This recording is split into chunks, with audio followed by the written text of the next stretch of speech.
أهلا بك دكتورة. أولا نبدأ من اللفظة الإشكالية كما تسمع في وكالات الأنباء أنها الإيغور وهي ليست الإيغور.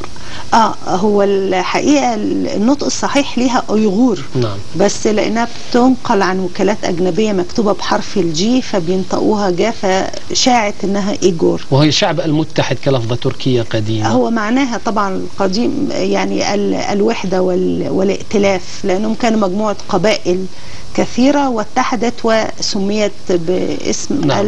الأيغور. من مجموعة القبائل المتحدة، والأتراك دائما يفخرون بأن أصولهم من هذه المناطق. ونبدأ مع تاريخ تركستان المسلم، نبدأ مع التاريخ المسلم.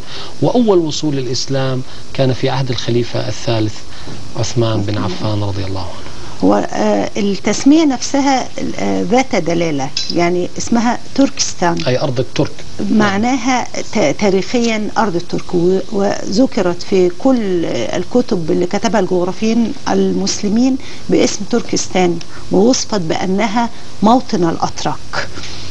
إذن هذه الأرض تاريخيا هي أرض الأتراك، بل لنا أن نقول أن كل من ينتمون إلى العرق التركي في العالم المعاصر اليوم من حدود الصين إلى حدود الفولجا هم أتراك من تركستان تاريخيا. ده من ناحية التسمية. طبعا هذه الشعوب قبل الإسلام كانت بتعتنق قد تكون فلسفات أو أشياء وضعية ليس لها دين، لكن عرفوا الإسلام في كما أشرت سيادتك في عهد الخليفة الثالث عثمان بن عفان، وتم فتح تركستان التي تعرف أيضا في الكتب التاريخ الإسلامي بأنها بلاد ما وراء النهر. نعم. نهر جيحون، سيحون وجيحون عرفت باسم بلاد ما وراء النهر، هي تركستان أيضا في عهد القائد المسلم قتيبة ابن مسلم في نهاية القرن الأول الهجري. لكن هنا كان بيسلم أفراد، ومن خلال اتصالهم بالتجار لوقوع هذه المنطقة كلها على طريق الحرير. هذا السبب الثاني لوصول الإسلام، أولا جيوش الفتح في زمن سيدنا عثمان، ثم قوافل التجارة. طبعا تحدثت عن قتيبة بن مسلم، هذا في العهد الأموي. بداية العهد الأموي وصل حتى حدود الصين كما هو معروف، وضم مقاطعات واسعة من الصين للدولة الإسلامية. لكن هنا نقول أنها كانت أفراد يعتنقون الإسلام، لكن العام الذي يمثل أو نقطة تحول في تاريخ الأتراك بشكل عام هو عام 960 ميلادية، يعني في القرن الرابع الهجري تقريبا. وفي هذا القرن أسلم أول زعيم تركي اللي هو ساتوك بوغرا خان، وتسمى بعبد الكريم بوغرا خان. أسلم ومعه شعبه كله، يقال أن أسلم حوالي 200 ألف خيمة. إذا قلنا أن في المتوسط 7 أو 8 أفراد في الخيمة الواحدة، يعني نستطيع أن نقول أن أسلم أكثر من 1,000,000 شخص في يوم واحد. هذا العام يعتبر نقطة تحول في تاريخ الإسلام بالنسبة للأتراك.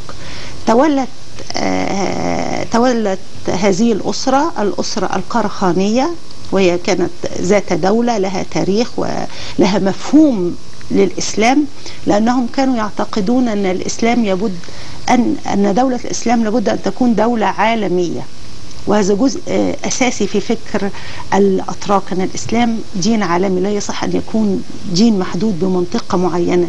لهذا نلحظ أن الأتراك هم الذين يعني قاموا بدور كبير على مدار التاريخ في تأسيس الدول الإسلامية، ووصلوا بالإسلام بعد الدولة الأموية والعباسية لمناطق كثيرة، يعني نشروه بين بقية قبائل التركية. يعني لولا يعني توقف الأتراك عند أبواب فيينا كما يقال لا وصلوا حتى الأندلس. لكن لنا أن نقول أن الذين أسلموا من الصينيين حتى نفسهم أسلموا عن طريق الأتراك، الذين منغوليا مسلم الذين أسلموا في هذه المنطقة أسلموا عن طريق الأتراك. وهذا الشعب الذي كان يعيش في قلب العالم وتمر من خلال أراضي أهم طرق التجارة العالمية. أسس أيضا دول كثيرة يعرفها التاريخ، فكل من نعرفهم بدءا من الغزنويين إلى السامانيين إلى السلاجقة إلى دولة المغول في الهند، هي الدولة التيمورية أسسها الأتراك التركستانيين يعني أيضا. في البداية يعني الأسرة الغزنوية انتقلت فيما بعد إلى الهند وفتحت مناطق كثيرة وأقامت ممالك فيها. نعم بالضبط، لكن ثم جاء بعد ذلك يعني أشهر السلاطين محمود الغزنوي. نعم بالضبط، فاتح الهند، لكن أسست دولة شملت الهند كلها كان في القرن السادس عشر، أيضا قام بها الأتراك من تركستان على وجه الخصوص. بل لنا أن نقول أن الدولة العثمانية وأتراك اليوم هم امتداد طبيعي جدا. وهذا ما دفع رجب طيب أردوغان لاعتبار ما يحدث في تركستان الشرقية بأنه إبادة. بلا شك أن الأتراك في العالم كله هذا جزء، والمسلمين أيضا يألمون لما يجري في تركستان، والأتراك أولى بهذا لهذه الرابطة العرقية والثقافية والنسب. يعني أتراك تركستان الشرقية بينهم لهم امتداد بشري طبيعي جدا في آسيا الوسطى. نعم. فقط حتى نوضح لماذا تركستان الشرقية، لماذا تسمى تركستان الشرقية، ونأتي حتى عام 1881 حينما قامت الصين بضم هذه الدولة وهذه الأرض التركية إلى ممتلكاتها. في المقابل روسيا كانت قد ضمت مجموعة من البلدان التركية أيضا إلى ممتلكاتها. قبل هذا التاريخ كانت تركستان كلها دولة واحدة. نعم. وعبارة عن مجموعة من الإمارات، كل الأمراء فيها مسلمين يحكموا شعوبهم. استمر الوضع على هذا النحو حتى القرن الثامن عشر.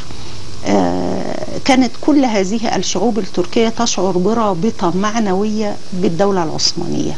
الدولة العثمانية كانت دولة كبرى لها مكانتها المعروفة، يعني لا تحتاج إلى أن أؤكد هذا، ولها وجود معنوي لدى المسلمين في كل العالم حتى في المناطق التي لم يحكمها العثمانيون. يعني كنا نرى أن إذا كان مسلمين في الفلبين في إندونيسيا، العثمانيون لم يصلوا إلى هناك، لكن كانوا ينظرون إلى الدولة العثمانية باعتبارها دولة الخلافة ويدعون للخليفة العثماني على منابرهم.